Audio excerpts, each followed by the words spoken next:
This video, taken on board BRP Malapascua last February 6th, shows a Chinese ship blocking its way. The Philippine vessel was near Ayungin Shoal in the West Philippine Sea.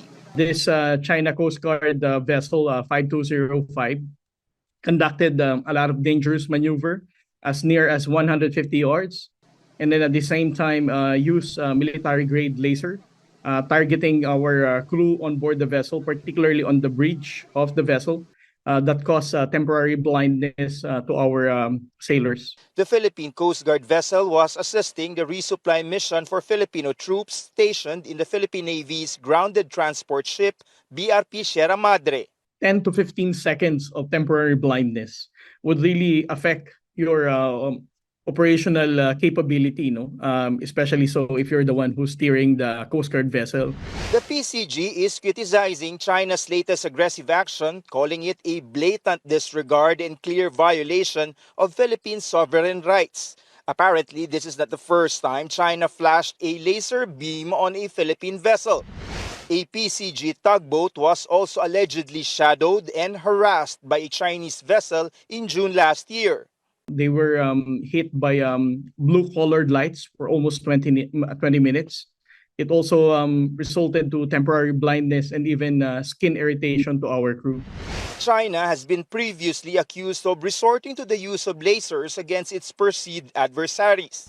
In 2018, the U.S. military monitored at least 20 incidents where China allegedly targeted American aircraft with lasers over the Pacific. The Secretary of National Defense has already declared or said that the act committed by the Coast Guard of China is offensive and unsafe.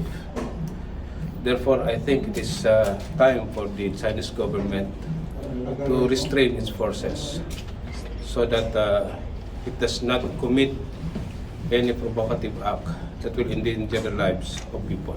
The PCG says China's aggressive actions continue to persist in the West Philippine Sea. Even Chinese militia boats, accordingly, are actively taking part in harassing and blocking Filipino vessels upon the behest of the China Coast Guard.